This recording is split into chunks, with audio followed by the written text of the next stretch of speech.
Women against terrorism.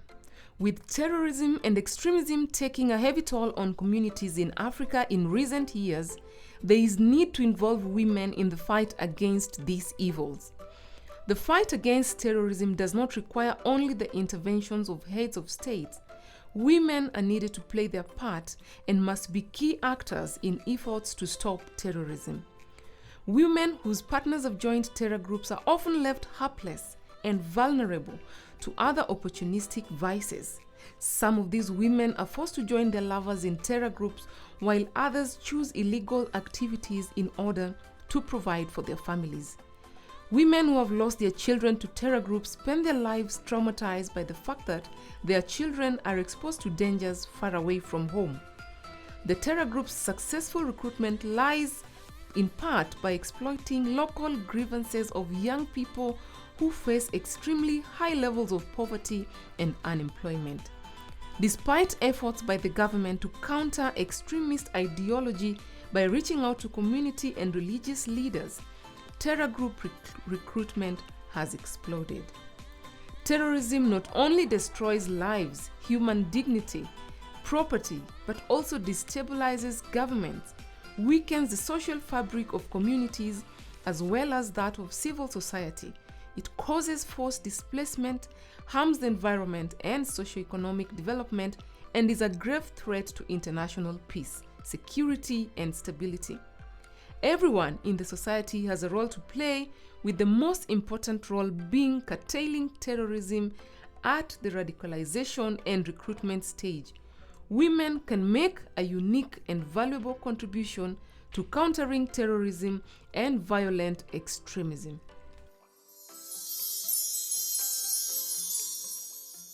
So today we have a team from Epuka Ugaidi, which loosely translates to Say No to Radicalization.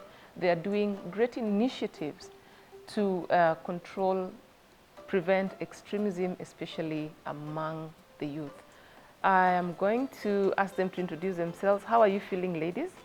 We are good. Welcome to Her Standards. Thank you. This is the show for women, and we want you to relax. We want you to let your hair down, because this is our show, and we can fully express ourselves and discuss issues as far as we want to go.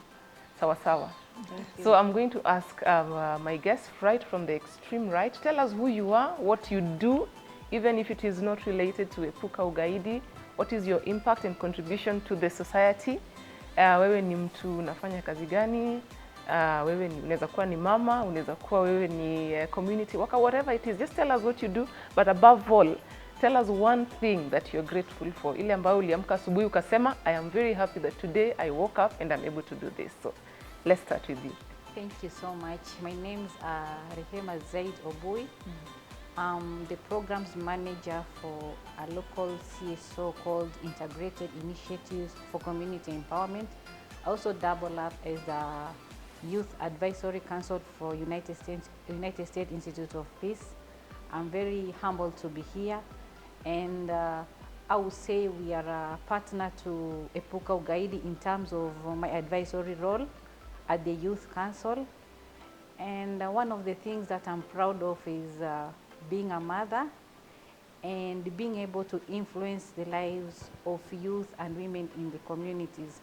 So that's one of the things that I'm really passionate about, and something that I always look forward to. What do you do at your CSO?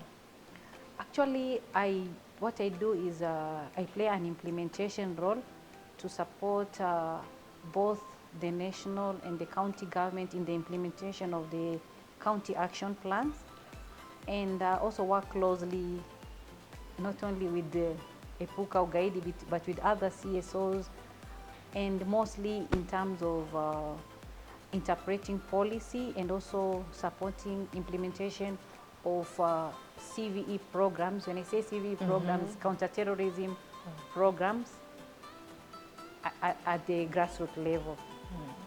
Yeah. Very nice. Thank you and welcome to the show. Thank you so much. All right. Let's move to the lady in the middle.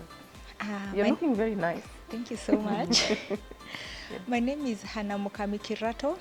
I work at Epuka Ugaidi, an NGO that was established in 2017 to counter violent extremism in our communities from the community, from the grassroots level. At Epuka Ugaidi, I work as a social media influencer, where we are trying to fill up the spaces occupied by violent extremist groups with counter-narratives to prevent young people from joining these groups. We have many programs, one of them being Women Against Terrorism. Clearly, you can see. And right now we are doing a documentary called First Line of Defense, Flawed, meaning women we are at the forefront in fighting, in helping the relevant authorities fight violent extremism. We also have another program called Lenga Ugaidi in Atalanta, an annual competition involving the youth to help them interpret what they understand about violent extremism and terrorism through art, through music, and through poetry. Yes. That is a lot that you do. That is a lot. And what makes you tick when you wake up in the morning? What makes me tick is that I know at the end of each and every day I have achieved something. I have helped a youth. I have sent a message out there to the world that will reach probably one vulnerable youth, and they are going to change their ways. One vulnerable youth at a time. Yes. Lovely. Karibu sana. Thank you so much All for having me. Haya, nafurahia kuwa hapa. Kwa majina naitwa Hidaya Wanjiro Said. Nimetoka katika kikundi mtaani kinajiita Dusk Till Dawn, ni CBO. Tunafanya vitu vitatu. Ya kwanza, tunazuia yale yalitokea yasitokee tena. Ya pili, tuna amplify women voices. Wanawake wale wamekuwa stigmatized katika community. Tunataka kuwa sauti zao pia zisikike. Na ya tatu ni kumuimarisha mwanamke awe na akiba japo ndogo. Hiyo ndio kitu tunafanya. Unajisikiaje leo? Najisikia vizuri, niko sawa kabisa. Leo uliamka, ni kitu gani kinafanya yani kuwe na nguvu ya kusonga mbele? Kitu ile nafanya niwe na nguvu ya kusonga mbele, kwanza ni kushukuru kwa kupona. Na kuhapa sitalia tena, na sitakubali mwanamke mwingine alie kama vile mimi nililia. Asante sana Hidaya. Now, I think we're just going to have to start the show from that point, because Hidaya is about to tell us her story of loss. She is a victim of a youth who joined violent extremism group, pardon me. And what she has said is very important, because she says she's determined to ensure that no other woman has to go through what she has. So we'll just pick it up from there. Hada, what exactly happened to you? Ulipokuwa unamzaa huyu mtoto ulikuwa na mawazo gani na yeye? Ulikuwa umempangia kivipi na alikuwa mtoto aina gani? Kila mama akienda kujifungua huwa anatarajia kuwa na mtoto mzuri, mtoto baadaye atajisaidia na amsaidie. Hakuna mtu upenda kuzaa mtoto mbaya, gaidi, mwizi. Furaha ya kila mzazi ni kuzaa mtoto mwema. Mimi nilizaa at a young age, nilikuwa mdogo, nikapata mtoto wa kiume, nikamlea kwa malezi tu mazuri. Kwa sababu najua jukumu la mzazi ni kumpa mtoto elimu, makazi na chakula. Nilitimiza hizo tatu kama mzazi, na niliwajibika. Nilimsomesha na nilimpa malezi mazuri. Na hakuwa mtoto mbaya, hakuwa inisumbua. Na hakuna siku hata niliwailala nimekasirika kwa ajili yake. 2011 mtoto wangu alipotea. Alikuwa na umri gani? Alikuwa na miaka 13. Alikuwa ni candidate. Ilikuwa on Saturday. Mara ya mwisho tukionana naye ilikuwa around 8 usiku. Alikuwa anaenda mosque. Akawa anabadilisha nguo, anatoa, anabadilisha. Nikamuuliza, mbona unabadilisha nguo, unatoa hii, unavaa hii? Akaniambia, mimi najifulia, hata hufai kukasirika, sibadilishi kwa ubaya. Sasa mimi nilikuwa mfanyabiashara, nauza chakula. Saving yetu ya kazi yeye ndiye alikuwa naeka, nikaona amenirudishia. Nikamuuliza, mbona umenirudishia hii pesa? Akaniambia, siwezi enda kuswali na pesa, lakini pia kaa nayo nitaichukua. Aliondoka hiyo usiku na hakurudi. Hiyo ni 2011. 2011. Mwezi gani? Ilikuwa Julai. Ikakuwa sasa kufika around saa 4 alikuwa na simu. Nikawa nikimpigia akakuwa mteja. Tukakaa Sunday. Monday. Sasa Monday chenye kitu nilifanya nijue mtoto hayuko karibu. Nilipotoka nyuma ya nyumba yetu nikaona maandishi kwa makaa ameandika, "Mamu usijam, nitakam." Hiyo maandishi ilinihuzunisha tu sana. Sasa kitu ya kwanza ile nilifikiria, nilikimbilia album. Nikasema leo ni day 3 mtoto hajaonekana, nitaenda kuripoti. Nikiangalia album picha zake sikupata hata moja, alikuwa ameshachukua. Sasa nikakaa on Tuesday, on Wednesday. Kulikuwa na mwanamke mmoja rafiki yangu, nikaenda nikamuelezea. Akaniambia before report, kuna mwandishi wa habari rafiki yangu wa Voice of America anaitwa Ucso, anaweza akakusaidia. Akacontact na yeye, kesho yake tukakutana. Sasa chenye mimi niliambia huo mwandishi wa habari, mimi nataka unisaidie kwa jambo moja. Niweke sauti yangu kwa redio. Sababu redio iko na access ya kila mtu kufikiwa nayo. Hata kama uko maskini kiasi gani huwezi kosa redio. Haya, tukakutana. Kweli akanisaidia kuweka sauti yangu kwa redio. Nikaweka ujumbe inasema, "Mtoto wangu penye huko, rudi nyumbani, tunakupenda na tunakuhitaji." Sasa unaona after kuweka hiyo sauti, baada ya siku 2, sababu mimi sikuficha, nilisema na suspect ameenda Al-Shabaab. Kumbe hiyo kitu itaniletea shida. Jana sasa makosa alifanya, alienda kaeka story yangu, ikaenda viral, ikafikia mpaka hiyo terror group. Sasa huku polisi wanani hunt. Community inanilaumu, inasema nimeuza mtoto 1,000,000. Sasa mantitero wananitafuta.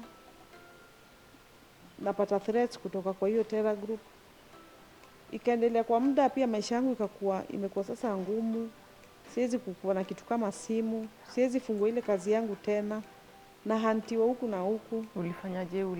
Ulihama makao ama Nilihave kuhama hiyo makao. Nikaenda kuishi mali sijui na sitaki, na kuishi na mtu ambaye sikuwa tayari kukaa naye. Nilienda tu kwake kwa sababu ndio mtu angeni protect na anipe makao. Sasa mimi nilienda nikakaa kule. Pia kule maisha ikuwa rahisi kwa sababu sikuwa na pesa, sikuwa na kazi. Nimeenda kuishi for the wrong person.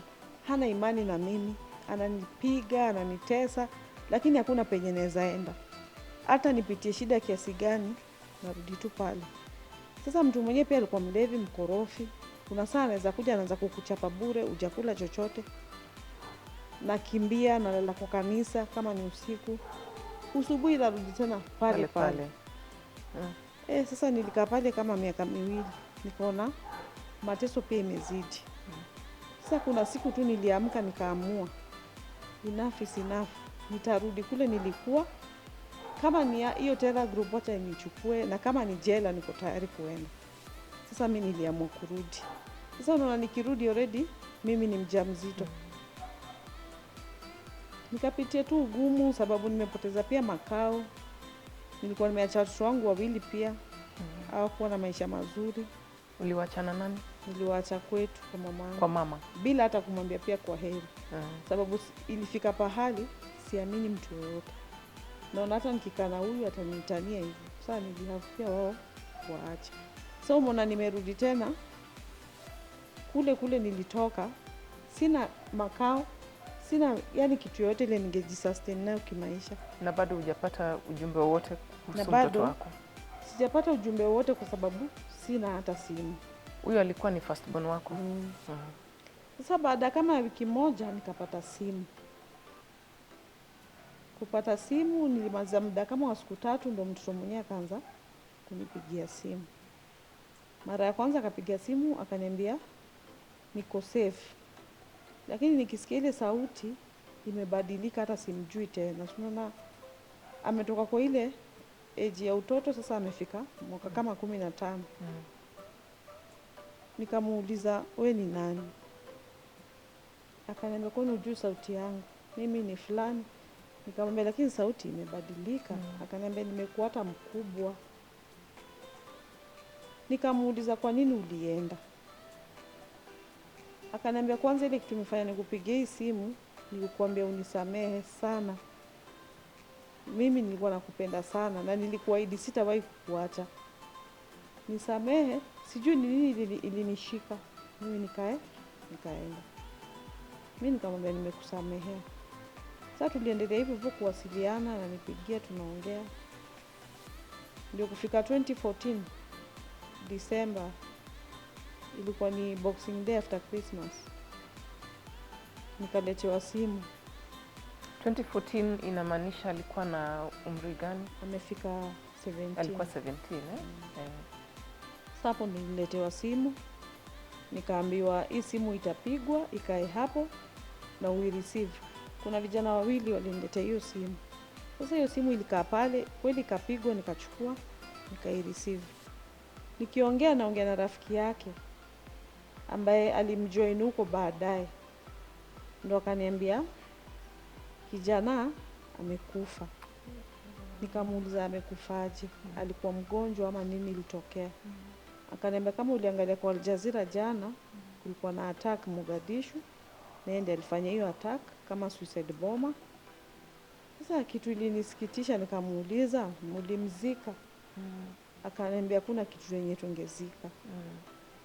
Ulisikiaje hiyo message ilivyokuja? Nilishtuka, nilihuzunika sana. Hata nilishindwa kulia. Bado ulikuwa na hope kwamba angerudi?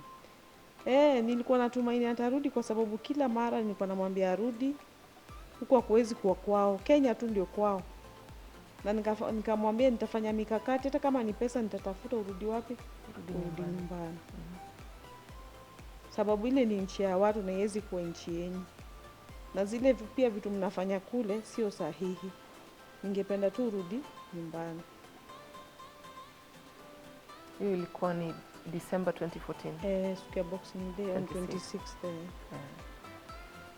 Na kutoka hiyo siku umerecover. What is going on in your life? Unasikiaje? After hapo nilianza kuona tabia tofauti. Ile kitu ilikuwa inani affect kwa ndani but sikuwa najijua. Watu wote walikuwa karibu na mimi ndio waliona nimebadilika. Kuna saa nilikuwa nakaa peke yangu, niko na hasira. Yaani maisha yangu ikakuwa tofauti. Nikaanza kutumia mpaka mihadarati, kumbe sikuwa niko sawa. Nilikuwa niko na shida but sijui.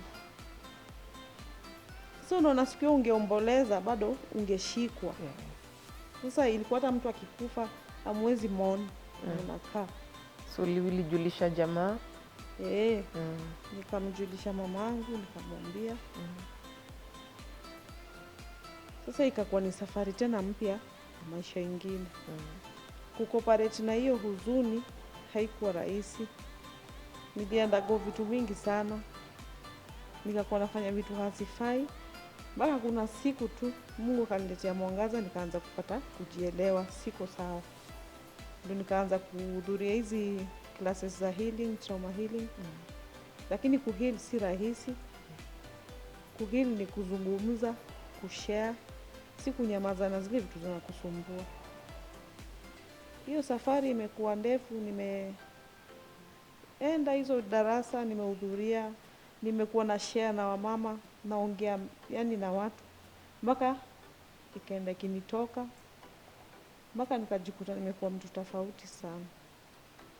Na mpaka saa hizi mimi naweza kuzungumza na wamama wako na shida kubwa hata kushinda ile yangu. Unaona mtu anarudi sawa kabisa.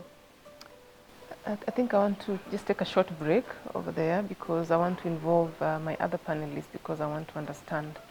I know someone is watching and wondering at what point are there any telltale signs that a child is about to join a violent group, and what is it that we can do as parents, as community, to counter that. So, do you want to take that? Yeah. Yes, please.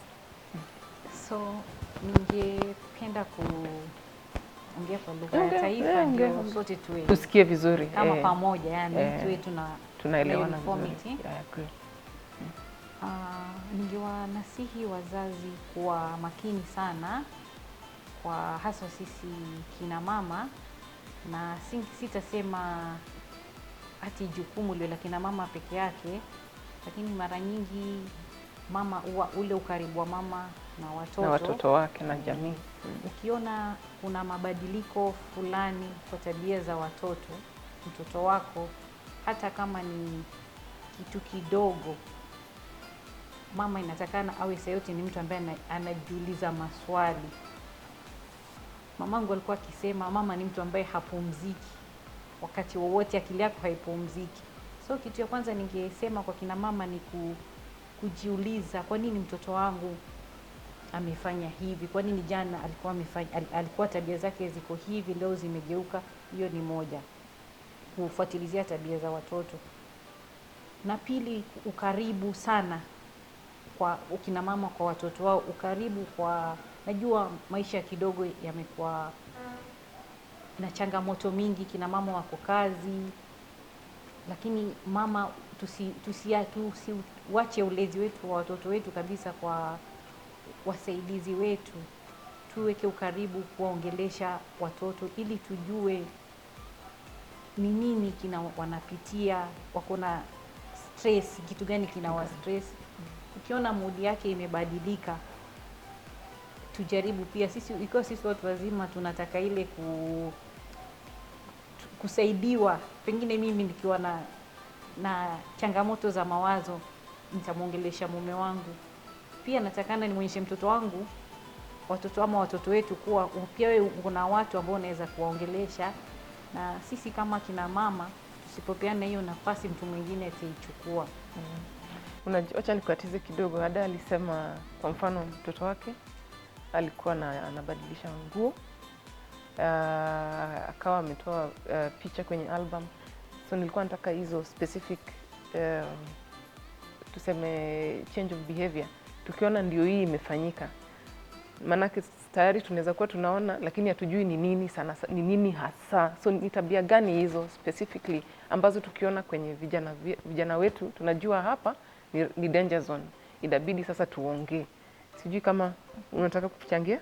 Naweza changia hapo. Ongea Kizungu. Sawa. Radicalization is a process. Hiyo ndio inakuanga, hakuna siku moja mtu anaamka anaamua ati leo lazima nita join Al-Shabaab. So hiyo process inakuanga hiyo change in behavior, unaanza kuona kama alikuwa ana develop itikadi kali. Kama ni dini ameanza kuwa extremist, mbona tunafanyanga hii ni haramu, mbona tunakaa na watu wengine ni watu tuwaite wanaitangwa makafiri. Sasa vitu kama hizo anaanza kuwa sana hana ile utu, anaona sana ni yeye mwenyewe, yeye na dini yake na maadui wake. Sasa hiyo ndio process. Ukianza kuona vitu hizi, muongeleshe, intervene on like jump in, intervene, muongeleshe. Kama hauwezi kumsaidia we mwenyewe, ambia majirani wako, ambia authorities, ndio by the time inafika amefika hapo extreme, atasema anaenda sasa ka Al-Shabaab. By the time ana next step atahama, atatoka nyumbani, utakuwa umejaribu juu chini, una intervene. Juu pia ukiintervene, the whole process has to be repeated again. Anze kurelearn ati si us and the enemy. Anze kujua ni majirani wangu, ni watu tumezaliwa pamoja, ni watu tunafaa kuishi nao pamoja. It also has to be a process ya unlearn hizo vitu mbaya zenye amefunzwa. Na kuongezea radicalization kwa vijana inasababishwa na nitazita drivers tofauti. So kunaweza kuwa na ideology, labda amedanganywa kwa njia za misimamo mikali ambao si kwa kikweli haileti msimamo ya dini ya ukweli, it's manipulation. Ama anaweza kuwa ameenda kwa sababu ya revenge, ama ameenda kwa sababu ya economic empowerment. So mara nyingi tabia za mtoto sana zitajitokeza kulingana na kitu gani kinamvutia. Kama ni mambo ya uchumi, utamuona anaanza katika pale kwa nyumba anaongea vitu, unamwona kama ni kuhallucinate, talking big. na pengine kama pia ni msimamo wa dini. Si mimi ni Muislamu, nimesoma dini, naielewa mambo mengi ambayo yanasemwa si haya represent maoni ya dini. Lakini utasikia sitaki Coca-Cola, mbona mnaswali hivi? Ile Uislamu wenu wa kawaida wa kila siku ameanza kuwakosoa, hata vile nyinyi pale mnapofanya ibada. Mnaweza kuambia msiangalie TV, kuangalia TV ni haramu. Ni haramu inamaanisha ni dhambi, kila kitu mnaanza kuambiwa ni dhambi. Hivyo mama ama baba ama jamii mkiona tabia kama hizo zimeanza kutokeza, ni muhimu kufikiria njia gani za mwafaka tutachukua kabla kijana ama mtoto hatujampoteza. Very well. We want to take a short break. We are talking about the youth and the violent extremism. Today we are having a show in a national language as well as English, because so that everybody can understand what our guest is saying. I believe we are together. So we'll take a short break. When we come back, we want to look at probably some of the reasons why the youth join outlawed groups and violent extremism. And we also want to find out what EPUKA, the group from EPUKA Ukaidi are doing in order to prevent the community, or to assist the community to prevent this kind of behaviors. Don't go away, we'll be right back.